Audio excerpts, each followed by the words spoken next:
Buenas noches, mis amados hermanos. El Señor les bendiga en esta noche de martes 14 de abril. Damos gracias a Dios por su amor, damos gracias a Dios por su fidelidad, y como lo hemos hecho una y otra vez desde que esta pandemia del COVID-19 nos ha llevado al aislamiento, damos gracias a Dios por la tecnología, por los medios que el Señor nos permite para sentirnos un poco más cerca, aún a la distancia. Damos gracias a Dios por eso, damos gracias a Dios por cada una de sus vidas. Los amamos en el amor del Señor, los extrañamos, pero seguimos adelante en este propósito que Dios pone delante de nosotros y este desafío que el Señor pone delante de nosotros de poder seguir siendo fieles al Señor en nuestras reuniones de oración. Así que quiero invitarlo ahí donde se encuentre, en su casa, con su familia, que me acompañe al Salmo 95 y podamos juntos hacer algunas pequeñas reflexiones de lo que el Señor nos desea compartir en esta noche. Salmo 95 tiene como título Cántico de alabanza y de adoración. Leemos bajo la dirección del Padre, del Hijo y del Espíritu Santo. Venid, aclamemos alegremente a Jehová. Cantemos con júbilo a la roca de nuestra salvación. Lleguemos ante su presencia con alabanza. Aclamémosle con cánticos, porque Jehová Dios es grande y Rey grande sobre todos los dioses.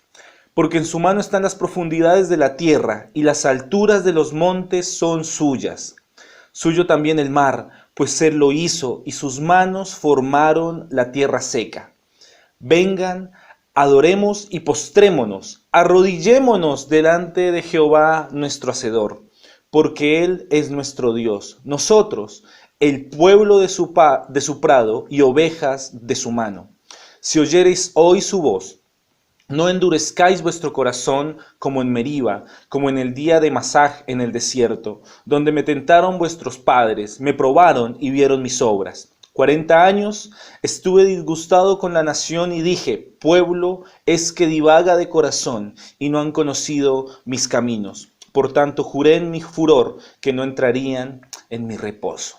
Hacemos una pequeña oración al Señor para introducir esta reflexión que Él nos trae en esta noche. Lo invito a que ahí donde se encuentre, pueda cerrar sus ojos, pueda inclinar su rostro y podamos tener un minuto de alabanza en nuestra oración al Señor. Amado Padre, te damos muchísimas gracias por este día que nos has permitido tener. Sabemos, Señor, que estamos en un momento atípico en nuestras vidas, Señor. Sabemos que esta pandemia nos ha llevado a un aislamiento total en nuestros hogares.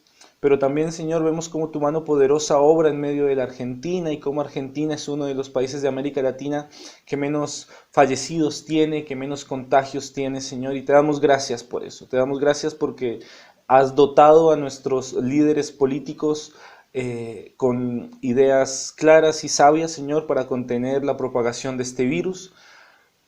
Y sabemos, Padre Santo, que tú estás bajo el control de toda esta situación. Por eso venimos delante de ti hoy, una vez más, a pedirte, Señor, que obres en medio de nuestro corazón, que obres en medio de nuestras vidas, que tomes control, Señor, de toda necesidad, que tomes control de toda angustia, que tomes temor de toda pesadez, Señor, de toda insatisfacción que podamos sentir en esta noche, y que podamos hoy, a través de la presencia de tu Espíritu Santo, ser instruidos, Señor, para lo que tú deseas para cada uno de nosotros. Señor, nuestro corazón está atento y dispuesto a tu voz. Nuestra mente y nuestro corazón están alertas a lo que tu palabra hoy nos quiere decir. Haz, Señor, que esta palabra trastorne nuestro corazón. Haz que esta palabra penetre a lo más profundo de nuestro ser, Padre Santo. Queremos salir transformados, Señor, a través de cada reflexión, a través de cada sermón, Padre. Y una vez más, gracias. Gracias porque nos permites hoy tener la tecnología para poder, Señor, desarrollar de alguna forma este ministerio al cual tú nos has llamado por amor. Te doy gracias por cada hermano, por cada hermana, por cada familia, Señor, que está escuchando esta reflexión, que se toma unos minutos en el día, Señor, para venir delante de ti, reflexionar delante de ti y decirte, Señor, gracias, porque eres un Dios bueno, un Dios justo y un Dios soberano. En el nombre de Jesús, amén y amén. Una de las particularidades que encontramos en los salmos es que frecuentemente, una de las estructuras mejor, que frecuentemente encontramos en los salmos es mencionar en primer lugar las cuestiones sobre las cuales se atenta o el pueblo de Dios atenta contra el Señor. Normalmente se presentan las causas de por qué el Señor tiene que actuar en ira, por qué el Señor tiene que actuar en justicia o por qué el Señor tiene que actuar en misericordia. ¿Sí? Normalmente los salmistas presentan las características de estas angustias o de estas desobediencias y después piden a Dios clemencia y después el Señor les da una respuesta. La estructura en el Salmo 95 es una estructura diferente en ese sentido. La estructura del Salmo 95 lo que va a hacer es iniciar justamente con una actitud de alabanza, con una actitud de regocijo, con una actitud de adoración y de exaltación al Señor, para luego, al final, presentar el por qué tenemos que a venir delante del Señor en esa actitud. En este sentido, este salmo cambia un poco la estructura, no es el único salmo que tiene esta estructura, hay muchos más, pero en el transcurso de estos martes es el primer salmo que empieza a presentar esta nueva estructura. Entonces, es bueno que lo tengamos presente en el sentido de que este salmo, como les decía anteriormente, presenta primero esa estructura, esa acción de alabanza y de adoración para luego decirnos por qué no tenemos que dejar esa actitud, para decirlo de mejor manera. Y mientras leíamos el Salmo, veíamos que al inicio habla de alabanza, de adoración, de inclinarse delante del Señor. Y llega un momento de quiebre en el versículo 8, donde habla de endurecer el corazón, para luego decir que a causa de ese endurecimiento de su corazón, el Señor les había dicho que no iban a entrar en su reposo. Si tuviéramos que hablar de este Salmo 95, tendríamos que hablar de un salmo que nos habla de la obediencia y que también nos habla de la alabanza.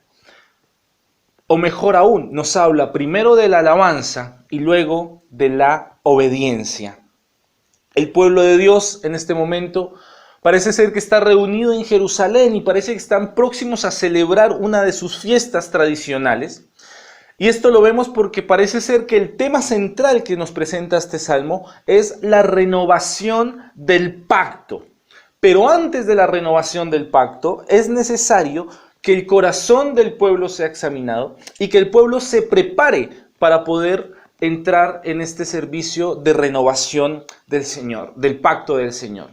Una de las cosas que más resuenan en este último tiempo en nuestros corazones es la importancia de no olvidar lo que el Señor hace, hará y ha hecho por cada uno de nosotros. En estos tiempos de esta pandemia del COVID-19, por ahí en nuestra mente puede resonar fuertemente el hecho de que probablemente Dios no está en medio de todas estas situaciones, pero una y otra vez lo hemos hablado tanto en sermones como en reflexiones de oración los días martes, que el Señor es un Dios soberano, que el Señor es soberano sobre la tierra y que Él no está ausente de su creación. Y eso es algo que debe en nuestros corazones resonar fuerte en esta noche. El Señor no es el Dios creador, no es ausente de su creación. Por eso cada uno de nosotros hoy debe estar alegre y gozoso, incluso en momentos de aflicción y de angustia, de que el Señor va a obrar en medio de todo esto. O mejor aún, no que va a obrar, ya está obrando en medio de todo esto. Con esto en mente, entonces, veamos rápidamente, o mejor aún concretamente, algunos aspectos que nos presenta este Salmo 95. Si lo tuviéramos que dividir, lo dividiríamos en 3 grupos. El primer grupo podríamos estar mencionándolo como la alabanza al Dios o a nuestro Dios, la alabanza al Dios de la creación. Versículo 1 al versículo 5, el Señor inicia, o mejor aún el salmista dice, vengan. Nos hace una exhortación y una invitación. Vengan, aclamemos, pero lo dice en un tono de gozo. Dice, aclamemos alegremente a Jehová. En este sentido, no inicia como estos salmos que a veces solemos leer donde claman a Dios plenamente por misericordia o para que aplaque su ira o para que no los destruya. En este momento el salmista dice, vengan, aclamémoslos, busquemos al Señor, llamemos su nombre, pero hagámoslo con alegría.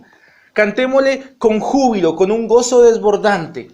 Y aquí el salmista nos dice, lo debemos hacer porque Él es la roca de nuestra salvación.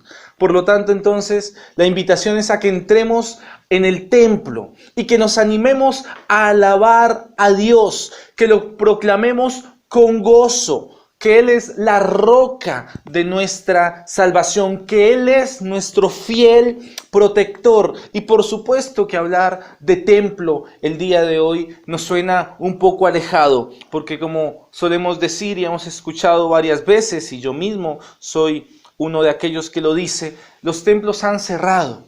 Pero eso no significa que el cuerpo de Cristo no pueda seguir adelante en la misión que el Evangelio de Dios ha puesto en cada uno de nosotros, o que Dios mejor en su Evangelio ha puesto en cada uno de nosotros, de ir predicar el Evangelio a toda criatura. Aunque el templo esté cerrado, sabemos realmente que este es un tiempo en el cual nos llenamos de gozo al saber que cuando todo esto pase, vamos a volver a nuestro lugar de congregación, vamos a volver a nuestro templo, vamos a volver a ser iglesia y vamos a poder decir, Señor, gracias. Y vamos a poder tener un tiempo de acción de gracias al Señor, como lo decía el salmista. Vengan, alegrémonos, porque la pandemia ya fue vencida, porque todos los protocolos de salud en la Argentina fueron bien llevados y hoy la Argentina es libre del COVID-19. Vengan, celebremos, gocémonos porque Dios es fiel.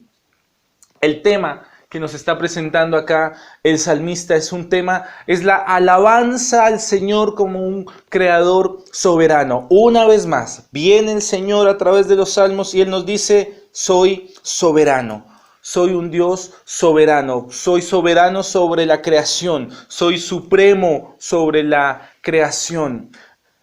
Y hay una actitud bastante interesante del pueblo, y es que el pueblo de Dios, o mejor aún, el salmista le hace recordar al pueblo de Dios, que no hay otra nación que adore a un Dios quien pueda decir esta verdad. Solamente a través de la historia, nuestro Dios ha sido el único que puede decir con certeza y con veracidad, como lo decíamos el domingo en nuestro sermón.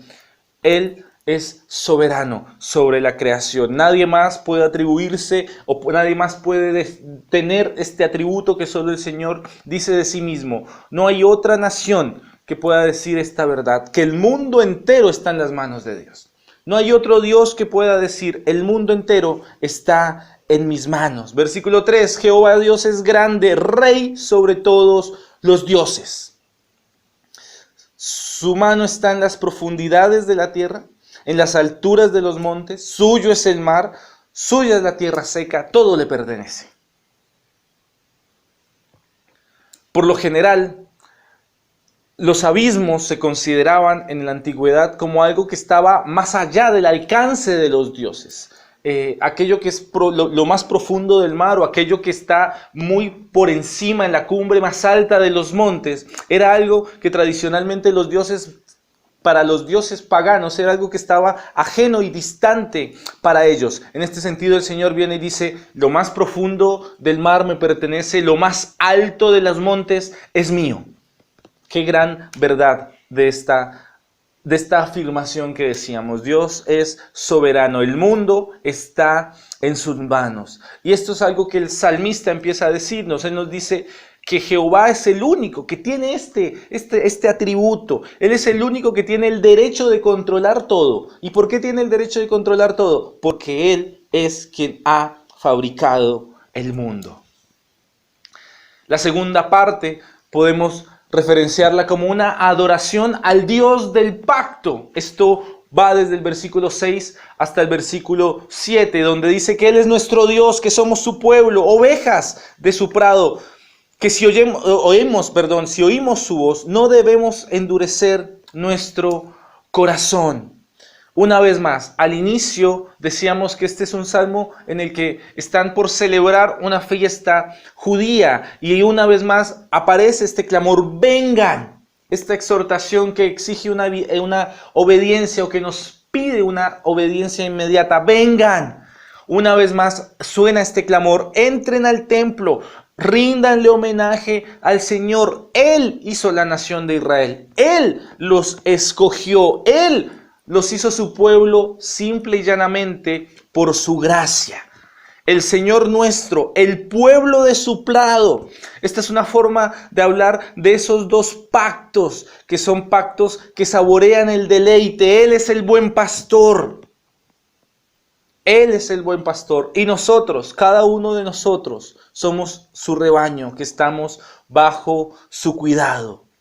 Dice un comentarista, todo su amor y protección de pacto se evoca en las imágenes del pastor y sus ovejas.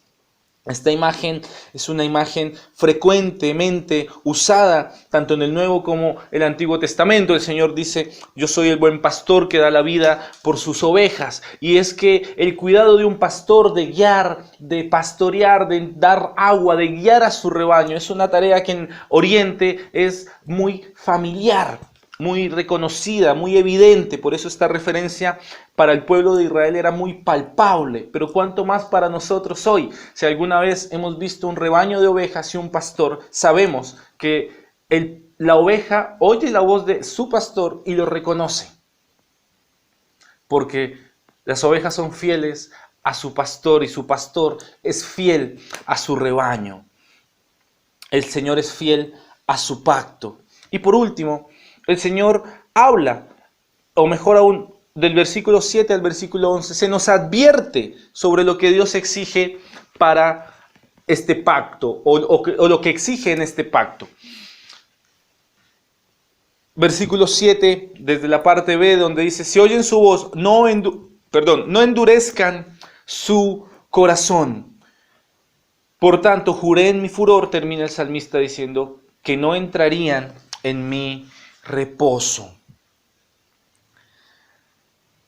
Si bien hay una relación entre este Dios soberano y su creación, hay una exigencia, que es una exigencia que va más allá del cuidado y del amor. Y es que para adorar a Dios debemos tener el debido sentido de responsabilidad que va de la mano con este privilegio. Seguir al Señor, por supuesto, que es un deleite y un privilegio enorme, pero implica una gran responsabilidad. Entonces, en este sentido, en el templo se pronuncia con voz profética la palabra del Señor, donde se habla de la gracia del pacto, donde se habla de la ley, donde se habla de sus misericordias, donde se habla de sus bondades. Pero una vez más, se habla de la importancia de ser fiel y responsable al pacto que el Señor ha hecho con su pueblo. Charles Spurgeon, este gran predicador del siglo XIX, comentando, dice lo siguiente: si siempre estuviéramos poniendo a prueba el amor de nuestra esposa o nuestro esposo, sin convencernos después de años de fidelidad, agotaríamos la paciencia humana más grande que pudiera existir. Si siempre estuviéramos poniendo a prueba el amor de nuestra esposa, de nuestro esposo, sin convencernos después de años de fidelidad, agotaríamos la paciencia humana más grande que puede existir. Y esto es algo que el Señor está haciendo. El Señor les está diciendo, no duden de mi fidelidad, porque he estado con ustedes en un sinfín de momentos, en un sinfín de situaciones, y he seguido siendo fiel, así como el esposo y la esposa son fieles el uno con el otro, y no se lo están diciendo todo el tiempo, sino que ven la fidelidad en el transcurso de su vida y descansan en esa fidelidad. El Señor nos dice, descansen en mi fidelidad, confíen en mi fidelidad. Yo soy la roca de su salvación, yo soy su fiel protector. Y una vez más dice el versículo 9, donde me tentaron vuestros padres, donde me probaron, donde vieron mis obras. Una vez más, el Señor le muestra al salmista y les dice, van a venir en gozo, van a venir en alabanza, se van a arrodillar y se van a postrar delante de mí. Pero tengan cuidado, no caigan en el error en el que cayeron sus antepasados, en el que cayeron tal vez sus padres, que se pusieron a probarme, que vieron mis obras, pero que su corazón se endureció, que su corazón divagó, que su corazón los hizo dar 40 años vueltas en círculos por dudar de la fidelidad de mi pacto. Hoy entonces el Señor viene delante de nosotros y nos dice, alábenme, Adórenme, pero no olviden las advertencias de seguir mi pacto. Damos gracias a Dios entonces por su palabra, damos gracias a Dios por esta oportunidad de poder compartir un breve mensaje de exhortación, de ánimo y de fe este día martes. Damos gracias a Dios por cada uno de ustedes, nuestros amados hermanos, y terminamos con una oración en gratitud al Señor. Amado Señor, te doy gracias en esta noche que nos das. Gracias porque tu palabra una vez más resuena fuerte en nuestros corazones. Gracias por cada uno de mis hermanos y de mis hermanas. Yo sé, Señor, que no es fácil este tiempo. Yo sé, Señor, que estamos pasando situaciones complejas. Yo sé, Señor, que no es fácil todo esto que nos está aconteciendo. Pero, Señor, tú eres nuestra roca. Tú eres la roca de nuestra salvación. Tú eres esa roca firme y fiel, Señor, sobre la cual nos sostenemos y sobre la cual sabemos que aunque vengan tormentas, que aunque venga fuego y agua, Señor, no nos quemamos, no nos ahogamos y no se derrumba nuestra casa, porque hemos puesto los pies sobre la roca, Cristo, nuestro Salvador. Señor, te damos gracias por ese pacto nuevo y eterno que hiciste en la cruz. Gracias por esa obra redentora por la cual hoy tenemos un acceso directo a ti y por la cual hoy podemos venir y decirte, Señor, a ti el honor, a ti la gloria, a ti la alabanza. Señor, permítenos guardar en nuestro corazón la alabanza, la adoración, pero también la advertencia de lo que significa seguir tus caminos. Te damos gracias en el nombre de Jesús. Amén y amén. Mis amados hermanos, el Señor les bendiga. Los amamos mucho en el amor del Señor y sabemos que pronto vamos a reencontrarnos. Dios les bendiga.